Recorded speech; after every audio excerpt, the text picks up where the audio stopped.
So everybody's KBR Sports, the best sports talk show, your 24-hour day. Kicking off our show today, the first show of the week since we didn't have a show on Monday or Wednesday. But first things first, I'm your host Brendan Abbin, coming to you with my co-host Nigel Patterson. Hey everybody. Hope everybody is having a great week and is ready to enter the weekend and get the weekend kicked off right. Obviously, the best way to start your weekend off is with KBR Sports. There's no other way to really do it.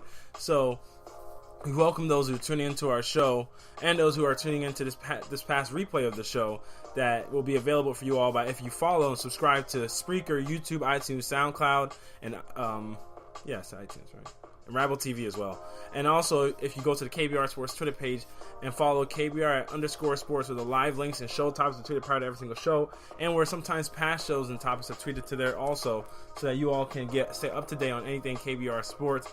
Also, don't forget that you can comment, like, and subscribe on each of those different mediums to give your follow back and your feedback on everything that involves KBR Sports, so we can get your thoughts and opinions on anything KBR Sports. So Nigel, how's your week been going so far, my brother? Man, it's been a week. Did some things here and there. But overall, it's been pretty good. How's your week been? My week's been pretty solid. I mean, aside from the fact that I had the flu early in the week, I mean, that was a bummer. I mean, I had the flu essentially ascending from last week to this week. I think the flu essentially hit me, like my high fever and everything hit me like last Wednesday and extended throughout the weekend. So my last weekend was crappy for me, and I was sick generally throughout that whole time period. And then I started feeling a lot better as this week started, and then progressively as the week went on, I started feeling better. But yeah, I would say for the most part, this week went by fast too. Did you feel like it went that way? Yeah, pretty much. Do you have final exams this week? No, next week. Oh, how do you feel about them? Yeah. Oh. Nah, it's straight. Oh man. But at this point, I pretty much got the grade I'm going to get, so I'm not really, who cares? Do you mind expressing that to the people, or is it one of those things you're just like, oh, some of the things? What do you mean? Like your grade? Oh yeah, it's A, B, and C. Oh well, hey. Yeah, it's just straight down the line. Straight down the line. Straight down the line. What are those finals? Which classes are they for? I got Japanese final on Wednesday, and my computer class got a final on Wednesday, and then I got to meet with my teacher for conference to discuss my grade for my English one. That's our final essentially. So okay, so before we jump into the show, I mean, so at this point, now that you've been taking Japanese for essentially a whole semester, a whole year. Yeah. Nigel, can you spit some Japanese for us? Nigel, why not? I gotta see in the class. There's a reason why I gotta see in the class. I'm legitimate. I can't speak it. We don't need fluency. I can't speak we just need some kind of verbiage. Brendan, you can speak as well as I can. Come on. No, I'm that serious. There's no way. Nigel, how do you say hi in Japanese? I don't know. Yeah. No, but seriously, let's get into the topics. This is college level Japanese. You know how to say hi in Japanese. Do I? Yes. Hi? Shut up. Start the show. What do you mean? Start the show. I really thought that's how you say it. Okay, y'all. So we're gonna be talking for the topics for today. We're gonna be talking about the NFC. No, what do you mean? What is it? Oi? No, go ahead. Just keep going. Okay, Today we're gonna be talking about the NFC South. Just help me out. The NFC South. I am helping you out. Give me a hint. Starts with a K. Konnichiwa. Yeah, there you go. Oh wow! Hey, see, it was in the back of my mind. Exactly, that's what I'm saying. I thought I said you know how to say it. Oh, okay. Nah, but go ahead. Okay, so we're gonna be talking about the NFC South and talking about if that race for the division just became a lot more open than it was pretty much at this time last night. And then we're also gonna be talking about LeVar Ball and if his antics are essentially reaching ahead, and if this at this point is coming to a close with LeVar Ball's antics, and if the rest of the media should be essentially over covering his antics. Then we're also going to touch on talking about our NFL predictions and predicting who we see winning each of the games for this upcoming weekend. Then we're going to talk about the Heisman race and give our thoughts on Baker Mayfield and where he stands currently as the Heisman favorite. And then we're going to also touch on the Oklahoma City Thunder's issues, and it's talking about why are they so bad despite the numerous talented players they have in their starting lineup. All right, Nigel. So let's get things kicked off talking about the NFC South. So right, That's a little strong though. What? Bad. Bad is how I could describe them. It's a little strong. All right, Nigel, let's get things kicked off with the NFC South. And asking the question, is the NFC South still up for grabs? I mean, when you look at it, the New Orleans Saints sit at the top of the division at 9-4. The Carolina Panthers are second in the division at 8-4. The Atlanta Falcons 8-5, and the Tampa Bay Buccaneers at 4-8. And last night, I mean, it seemed like things were going to be it seemed like everybody essentially had Atlanta counted out. That it was one of those situations where, in order for Atlanta to make the playoffs, they're going to have to beat like the Saints both times down the stretch. Yeah, but you know what? Never count out Matty Ice, bro. Well, if you want to talk about Matty Ice, I mean, Matty Ice wasn't exactly the sole reason they won this game. Who led the comeback? I mean, I don't really think it was Matty Ice. I mean, when you throw for 221 with 1 touchdown and 3 interceptions, I don't think you're exactly the guy leading the charge. I mean, it's not about how you start, it's how you finish. I mean, thankfully, how many of those touchdowns came in the fourth quarter? 1? Yeah, exactly. That's all you needed. The fourth quarter. That's when the game matters. Oh, Nigel. Isn't that what they always say? Oh, Nigel. That's all I can say. Isn't that what they always say? But with them now winning this game over the Saints with that 20-17 victory, okay, so now the NFC South picture looks a little bit different because here's how the division standing shake up, at least for the teams that are contending for the division. I mean, the Buccaneers are just out of it. So when we look at it, the Saints are sitting have a 2-0 victory or tiebreaker lead over the Panthers if it came down to a tiebreaker for those two teams. Yep. The Saints now only can tie with the Falcons or be down 0-2 to the Falcons when they play again 2 weeks from now. And that game at home or what? That game I'm not entirely positive whether. Okay. So with that and for them, they're 3-1 in the division currently as it stands right now. Yeah. And that game would be at home for the Saints. Okay. So for the Carolina Panthers, they just played Atlanta. So for the Carolina Panthers, with them being 0-2 to the Saints, like they are down in that case, and they're the ones that are closest to the Saints in terms of division. So it would play a factor in them. Yeah, it would play a factor if it came down to things being close for the two teams. So I know I was like, so it would play a factor if things came down close for the two teams in terms of between those two teams. But where things get interesting is because of the fact that, all right, so when we look at it, the Panthers are 1-0 against the Falcons, and they have one more game against the Falcons. Yeah. But they're 8-4 right now with the wild card position, and they're in the wild card with the Seattle Seahawks, who are also sitting at 8-4. So when you look at it, the Falcons they would have to essentially, the Falcons essentially have to win out almost to the Falcons. Yeah, the Falcons. Okay, so here's the Falcons' remaining schedule. They have to beat the Bucks. You never know. Yeah, take it easy. Okay, so they'll have to beat the Bucks. They got the Saints the week after that. The final game is against the Panthers. So they have to essentially win out each of those games. Okay, so let's take this step by step. Okay. Who do we see winning the let's start with the question. Do we think Atlanta can win the division? No. Okay. well, actually, right, it depends on the Saints' health because they lost like 6 players to injury last night. It does affect it. With the information you have right now. If I tell you Drew Brees is hurt, that's going to affect it. With the information you have right now, do you see Atlanta winning the division? No. Okay. What percentage would you give them? Do you see them winning the division? No. But I feel like I have a higher percentage than you do. Do we have to give the Bucks a percentage? No. Okay. No, come on. That's serious. Right. Okay, so if I'm realistically predicting make the playoffs. Atlanta? No, the Bucks. At 4-8? Yeah, so they can't. They can't. Okay, yeah, they really can't because no more games left. So, give me the percentage. Give me the breakdown. How do you think it's gonna finish? Okay, here's how I think these are gonna play out. I think Atlanta. You got me thinking on this Atlanta and Bucks game.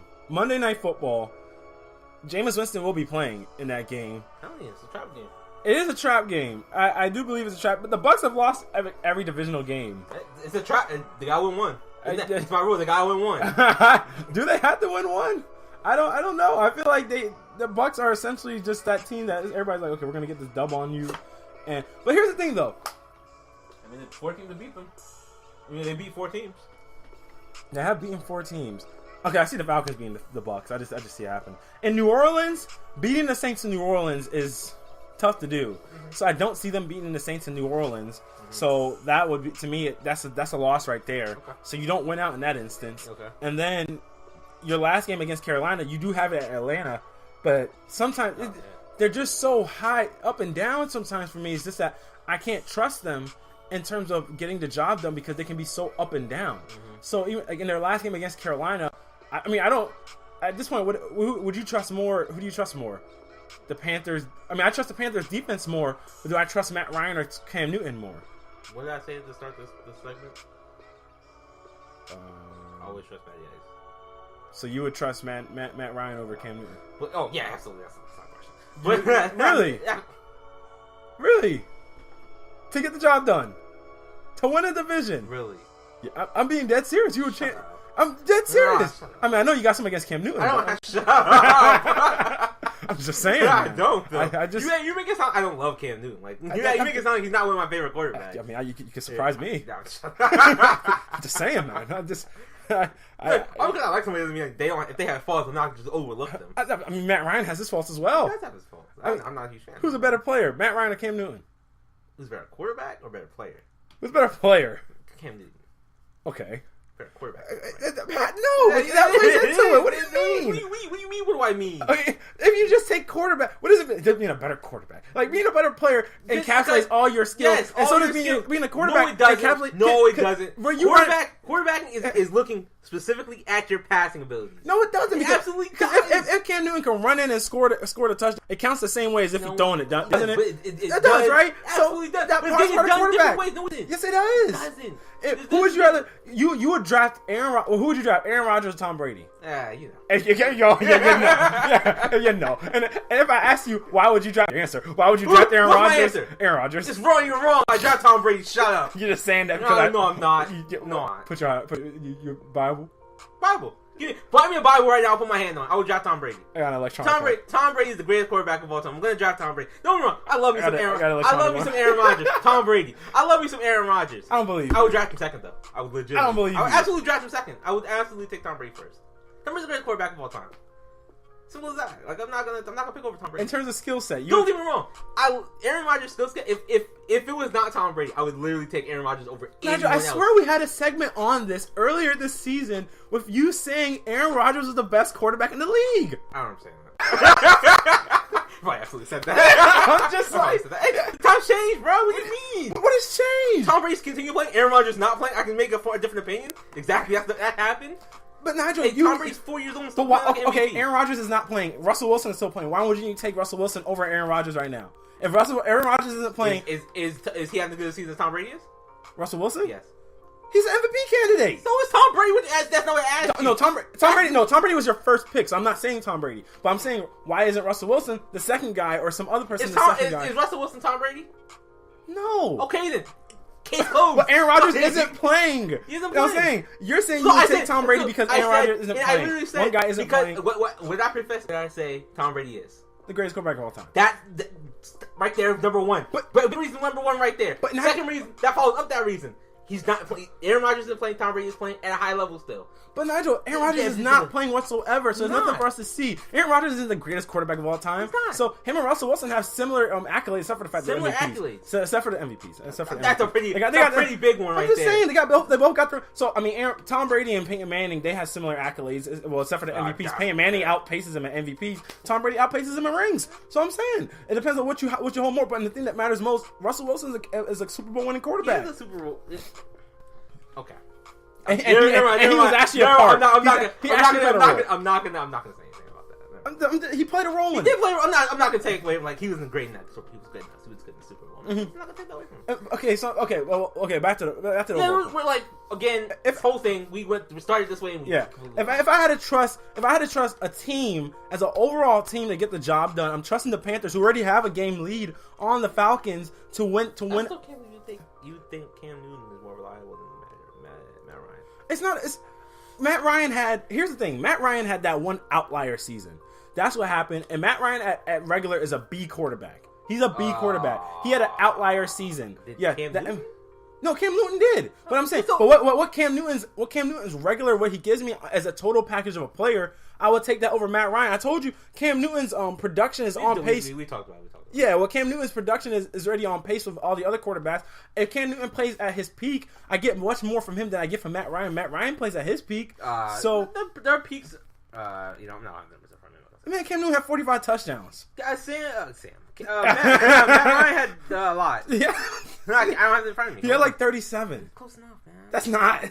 It's not. It's 8 more. It's 8 less. How many less turnovers?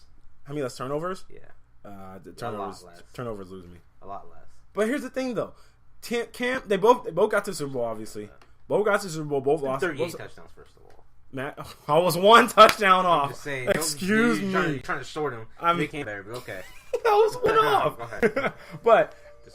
But at the end of the day, I would take the defense that the Carolina Panthers have as a supplement to what Cam Newton does as a player over what I believe the Falcons can give me. That was pretty much the difference for me. I was like, I'll take Carolina's defense over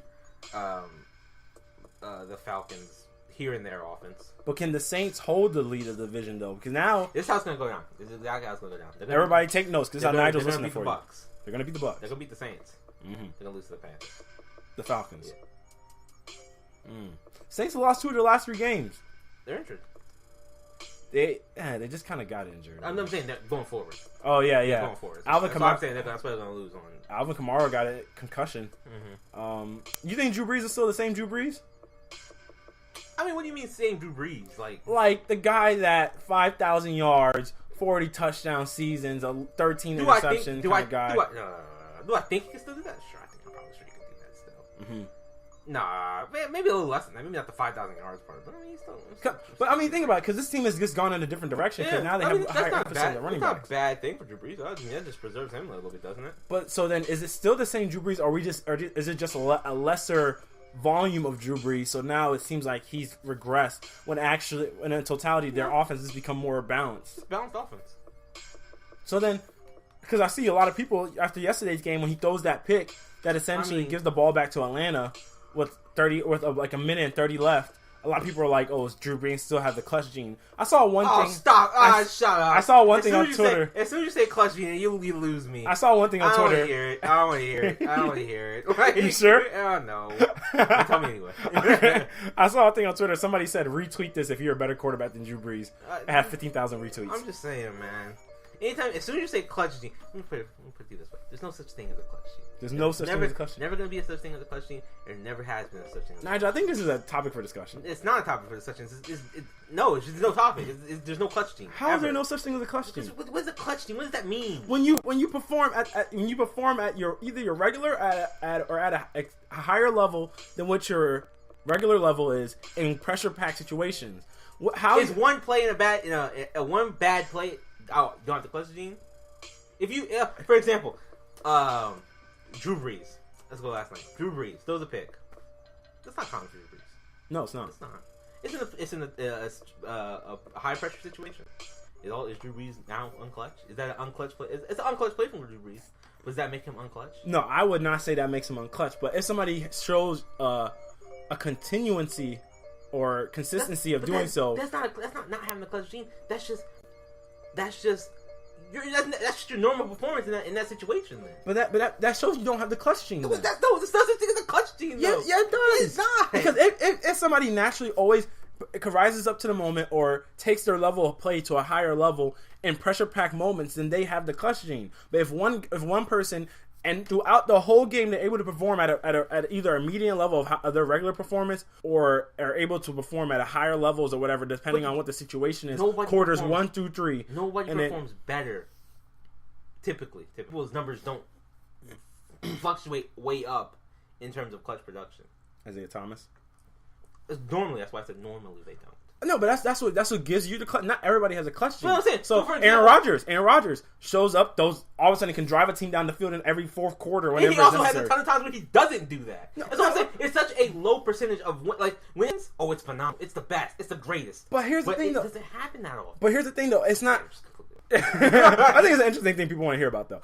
Because here's the thing, though. I think it's one of those things that, like you said, when you say Aaron Rodgers doesn't do it often, a lot of times when his teams are in the position where they need it done, he gets it done. It seems like he gets it. Because remember, the one when it happens, those will stick with you. When it doesn't happen, that'll never stick. That doesn't stick with you. No, that is correct. That is correct. But it's the fact that you show that in at least half or most of the times when those situations come up and you need them to happen, you show up.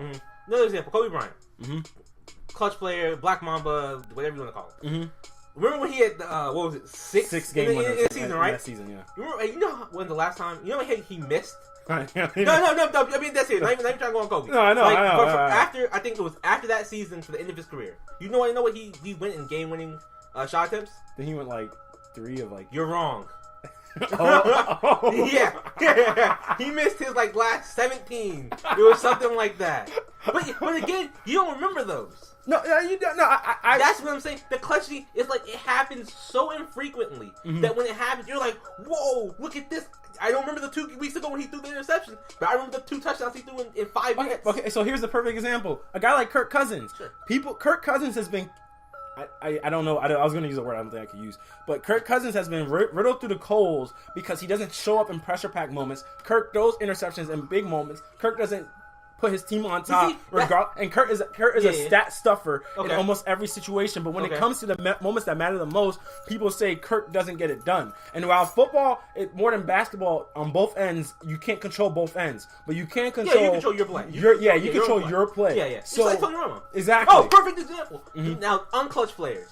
This is we're gonna go back to LeBron in like 08, 09. Go to Tony Romo. Go to Matt Ryan, for example. Matt Ryan, when he didn't get it done in the playoffs, Matt Ryan's not clutch. Matt Ryan's not that great. Matt Ryan's the most fourth quarter game-winning drives of all time, I think, or something like 36 now. Is he? I think so. Tony Romo. Nah, or Tom Brady. I just saw the stat earlier. He has like the most fourth quarter game-winning drives, some crap like that. I honestly don't remember. He's above Dan Marino. He's above all them people. He's 36. Matt Ryan. Yeah, Matt Ryan. I'll look it up for this segment. Okay.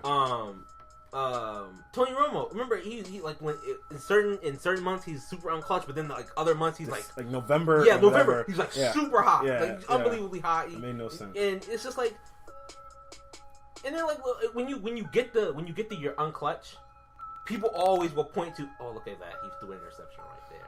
And so it's like, the thing is, the clutching, when you get a stigma attached to you, that clutch stigma. It's a wrap. Like you can't change it unless you do something superhuman. Okay, I agree with you on that, because once you get the unclutch tag attached to you, it is very hard to get it like smeared off. Like LeBron James, what LeBron had to do essentially to get his clutch. Remember the All-Star game? Oh yeah, I remember that when he didn't shoot it. People were giving him heat for the All-Star game. Yeah, I know. And it's one of those things that. But Tony Romo, here's the thing in context. In Tony Romo's case, Tony Romo did lead a lot of fourth quarter comebacks. I think at one point, that's why I thought it was Tony Romo. Maybe I'm sure he's up there. Yeah, Tony Romo had led a lot of fourth quarter comebacks. But the problem was, whenever it mattered most, when the Dallas Eagles game. Yeah, the Dallas Eagles game, last game of the season, you couldn't get that win. Then it happens with the field goal kick back in Seattle in 2008, I believe, when you fumble the snap and you fumble the hold and you can't place it there for your field goal kicker to kick it. Then obviously, people will contend whether it was a catch or wasn't a catch with Des Bryant. That was a catch. What happened? You want to talk? Yeah, it's a catch. Hey, man, the refs ruled it differently.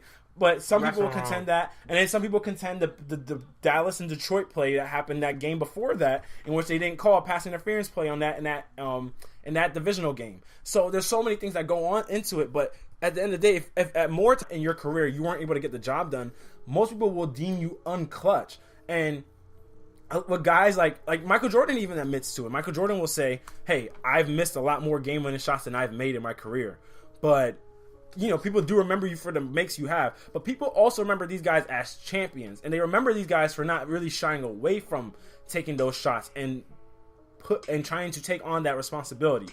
Like Aaron Rodgers, you would never even think he has the fear of making those throws. Like he never is scared to make that deep throw, falling off one leg to a guy falling out of bounds, all those kind of plays. Aaron Rodgers, he just isn't like, you don't think he has that fear, but you might see a guy like a Kirk or whoever second guess himself, ends up throwing a pick six or throwing a pick, getting sacked for a fumble, some kind of big play, and it's just like those plays stick with you with those guys because they don't give you a lot of those memory breaking moments for you to be like, oh yeah, I remember when he was clutch. I remember how he was clutch in this instance, where their overall persona is written off as clutch. But also, and it also goes to, if that's your typical play style, then isn't that just your typical play style if you're playing that way in the clutch as well?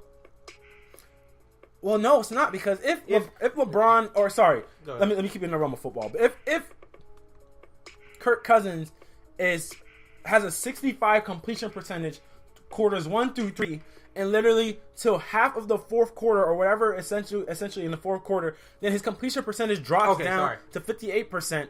Then that's just like your play is faltering in the moments where either when the defense is at its most exhausted as well, and your play falters in those moments, it's like something's going on. Like either you just can't handle the moment, or something's going on, because your efficiency, your play, your everything. If you're naturally a 50-something% shooter all throughout the game, and then your field goal percentage always drops in the fourth quarter or whatever, or your completion percentage always drops in the fourth when palms get sweaty and times get tougher, then that's how people will attach you as an unclutch person. And that's what kind of makes it a lot more confusing in aspects, especially when it comes to guys like a Matt Ryan or a Drew Brees. I mean, I don't think Drew Brees has ever been tagged as unclutch, because Drew Brees has a Super Bowl championship. But you can't ask yourself the question. I mean, I don't think a lot of people attribute the Saints losing seasons to Drew Brees. So, because obviously their lack of the Cavs down 93 to 86. You got stuff though. But yeah, we got to go on to the next topic. Do you have anything you want to add? Yeah, real quickly. Most game-winning drives in the first 10 seasons of NFL history. That's what it was. Matt Ryan's number one. Wait, sorry, say that one more time. Most game-winning drives in the first 10 seasons of in NFL history. Oh, okay. In the first 10 seasons. So he's number one. Peyton Manning leads the way with 45. Okay. So he has 9 more to catch up with Peyton Manning. Okay. All right, y'all. So we're going to transition to the next topic. We're going to talk about have LeVar Ball's antics hit ahead. Stay tuned to find out what we think on KBR Sports, the best sports talk show, your 24-hour day. Refresh the page after 50 to 60 seconds once the live link disappears, and you all will be able to tune into the show once again after refreshing the page and we come back. It's KBR Sports.